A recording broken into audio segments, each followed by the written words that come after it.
Hello everyone. In this video, we are going to start section 22, that is confession of Bharatiya Sakshi Adhiniyam 2023. First of all, confession की definition इस act में कहीं पर नहीं दी हुई है. कन्फेशन होता क्या है? तो कन्फेशन का मतलब होता है कोई भी ऐसा स्टेटमेंट जो पर्सन एक्यूज्ड पर्सन जो है वो जो एडमिट कर रहा हो कि yes I have committed this crime. Confession is the acceptance of commitment of crime.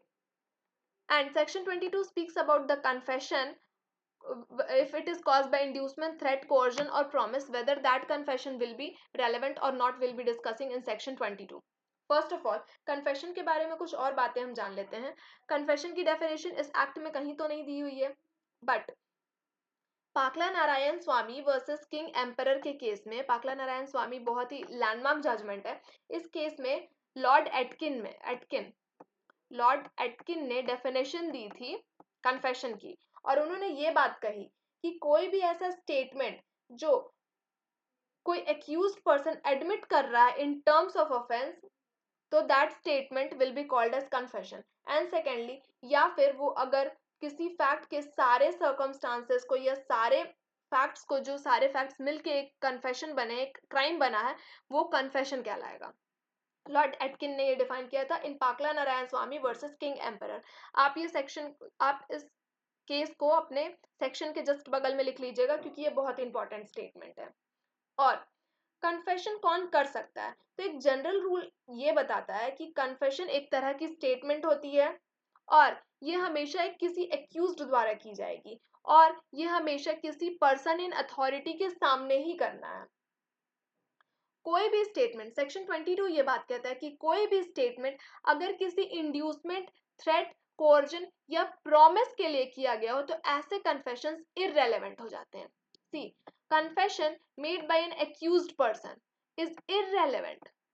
Confession हमेशा एक्यूज्ड पर्सन के द्वारा किया जाता है, बट ये इररेलेवेंट हो जाएगा क्रिमिनल प्रोसीडिंग में if the making of confession appears to the court. Court को ऐसा लग रहा है कि ये जो confession have been caused by inducement, threat, coercion या प्रॉमिस, इन चारों में से किसी भी एक तरीके से अगर ये कन्फेशन किया गया है तो इट विल बी इररेलेवेंट. और कन्फेशन हमेशा रेफरेंस टू द चार्ज होता है अगेंस्ट द एक्यूज्ड पर्सन, हमेशा एक्यूज्ड पर्सन के अगेंस्ट ही जाएगा वो कन्फेशन.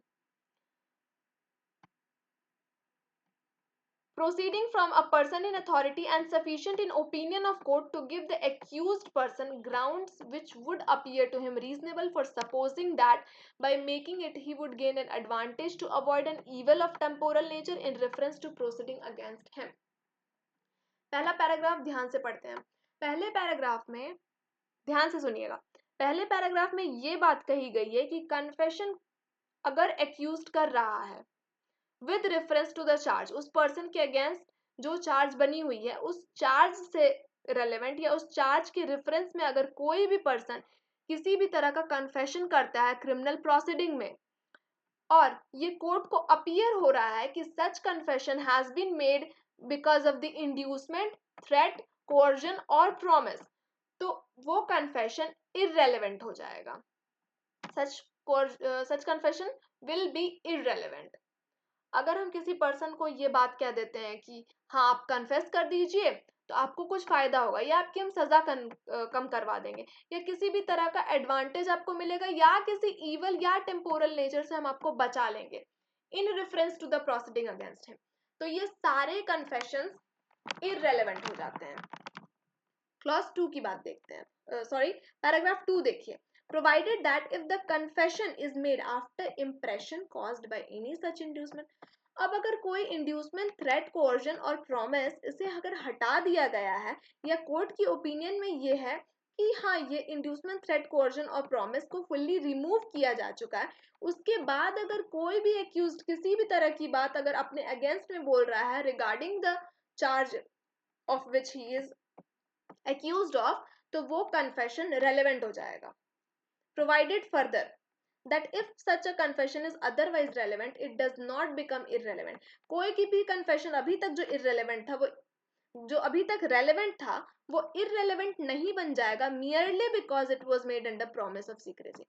सिर्फ इसलिए वो कन्फेशन इररेलेवेंट नहीं हो जाएगा कि उसने सीक्रेसी के प्रॉमिस पर कन्फेस किया है, या फिर किसी कंसिक्वेंस ऑफ डिसेप्शन, या उस पर कोई डिसेप्शन, किसी तरह का धोखाधड़ी से किसी तरह से उससे कन्फेशन निकलवाया गया हो for purpose of obtaining it, और for which he was drunk, या फिर हो सकता है कि वो ड्रंक हो, नशे की हालत में उसमें उसने उसने ये कन्फेस कर दिया कि yes I have committed this crime, और because it was made in answer to the question, या किसी पर्सन ने उससे ये क्वेश्चन पूछा कि क्या आपने ये क्राइम कमिट किया है, उस पर्सन ने एग्री कर लिया कि yes I have committed this crime which he did not have answered, जो उसे आंसर नहीं देना चाहिए था, या वो आंसर नहीं दिया होता अगर वो होश में होता तो, whatever may have been the form of those question, और because he was not warned, या ये वजह भी आप नहीं दे सकते हैं कि हाँ मुझे तो वार्निंग ही नहीं दी गई थी कि मैं फंस जाऊंगा अगर मैं अपने खिलाफ कुछ कहता हूँ, तो was not bound to make such confession and that evidence of it might be given against him. तो पहले वाले पैराग्राफ में और दूसरे वाले पैराग्राफ में उसकी रेलेवेंसी की बात की जा रही है। अगर इंड्यूसमेंट, थ्रेट, प्रॉमिस और कोर्जन, इन चारों बेसिस पे अगर कोई भी कन्फेशन किया गया है तो वो इररेलेवेंट हो जाएगा as per the first paragraph. Second paragraph में ये बात की गई है अगर वो इंड्यूसमेंट, थ्रेट, कोर्जन, प्रॉमिस हट जा रहा है, उसके बाद अगर हम कोई कन्फेशन कर रहे हैं तो वो रेलेवेंट कन्फेशन होगी, फुल्ली रिमूव हो जाना चाहिए। और तीसरे पैराग्राफ में ये बात कही गई है कि मियरली बिकॉज आपको ये लग रहा था कि हाँ मैं तो सीक्रेट, मैं आपको प्रॉमिस कर रही हूँ ऑन बेसिस ऑफ सीक्रेसी, मैं आपसे कन्फेस कर दे रही हूँ, या फिर मुझ पर कोई डिसेप्शन किया गया है, या फिर मैं ड्रंकन कंडीशन में मैंने कन्फेस किया है, या किसी क्वेश्चन के जिसमें आंसर ही कर रही थी, या फिर मुझे वार्न नहीं किया गया, ये सारे ग्राउंड्स कोई भी रेलेवेंट ग्राउंड नहीं है। और इनके बाद अगर आप कोई कन्फेशन देते हैं तो that confession can be used against you. Confession के बारे में और एक दो बात जान लेते हैं। कन्फेशन दो तरह की होती है, एक होता है जुडिशियल कन्फेशन।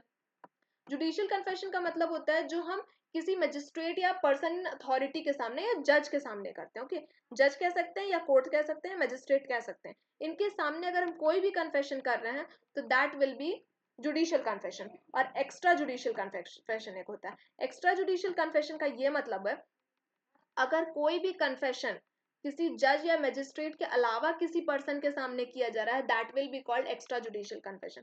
अब हम ये दो बात क्यों पढ़ रहे हैं, बिकॉज जुडिशियल कन्फेशन एक स्ट्रॉन्ग पीस ऑफ एविडेंस हो जाता है, क्योंकि वो कन्फेशन उसने जज के सामने किया है, तो जज इस बात को पहले से वेरीफाई करेगा कि क्या उस पर्सन को किसी तरह का डिसेप्शन या फिर उसे किसी भी तरह का ट्रिक करके तो नहीं उससे कन्फेशन उगलवाया जा रहा है, या फिर उस पर कोई फोर्सफुली कोई कन्फेशन निकलवा रहा हो, तो ये सारी चीज चेक करना जज का काम होता है। और एक्स्ट्रा जुडिशियल कन्फेशन होगा वो किसी भी पर्सन के सामने किया जा सकता है, तो मे बी वो एक तरह का वीक एविडेंस हो जाएगा, बिकॉज हो सकता है एक्स्ट्रा जुडिशियल कन्फेशन में कि हाँ मैंने सोचा कि चलो अपने फ्रेंड को तो बता ही सकती हूँ कि मैंने क्राइम करा है, तो क्या पता वो कोर्ट में ना बोले, इस तरह का सोच के मैंने किया था, तो ये सारे कन्फेशन वो उतने स्ट्रॉन्ग पीस ऑफ एविडेंस नहीं रह जाते हैं। तो ये था हमारा सेक्शन 22। अब सेक्शन 23 देख लेते हैं, confession to police officer.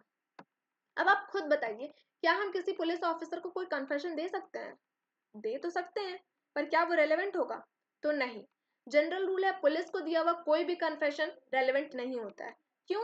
Because हो सकता है कि पुलिस या तो फिर हमें मार पीट के भी हमसे कन्फेशन ले सकती है, या किसी और तरह का टॉर्चर करके हमसे कन्फेशन ले सकती है, बिकॉज पुलिस एक अथॉरिटी वाली पावर हो गई ना, पुलिस के पास तो इतनी पावर हो सकती है कि हाँ वो हमसे कन्फेशन निकलवा सके। इसीलिए जनरल रूल ये कह दिया गया है कि हाँ किसी भी तरह का पुलिस कन्फेशन रेलेवेंट नहीं हो जाता है। No confession made to a police officer shall be proved against any person accused of offense। समझ गए आप?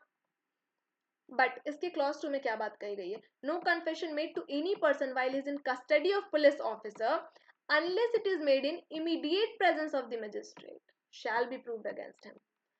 पहले क्लॉज में कहा गया, सॉरी पहले सब सेक्शन में कहा गया कि अगर कोई भी कन्फेशन हम किसी पुलिस ऑफिसर को कह रहे हैं that will not be relevant.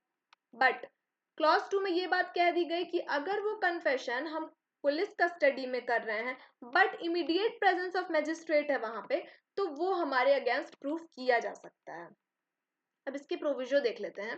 Provided that when any fact is deposed to as discovered in consequence of information received from a person accused of an offense in custody of police officer, so much of such information whether it amounts to confession or not as relates distinctly to the fact discovered may be proved।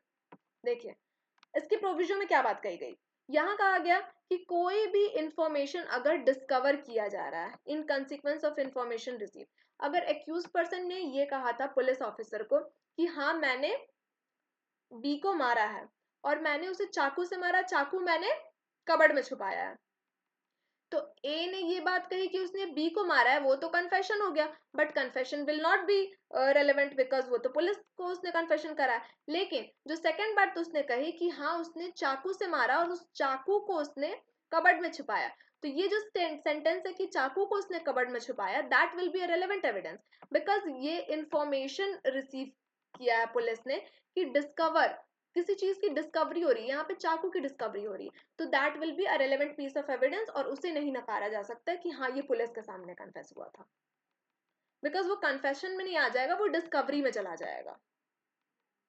तो ये हमारा section 22 and 23 था। अब next section में हम 24 की बात करेंगे। Thank you.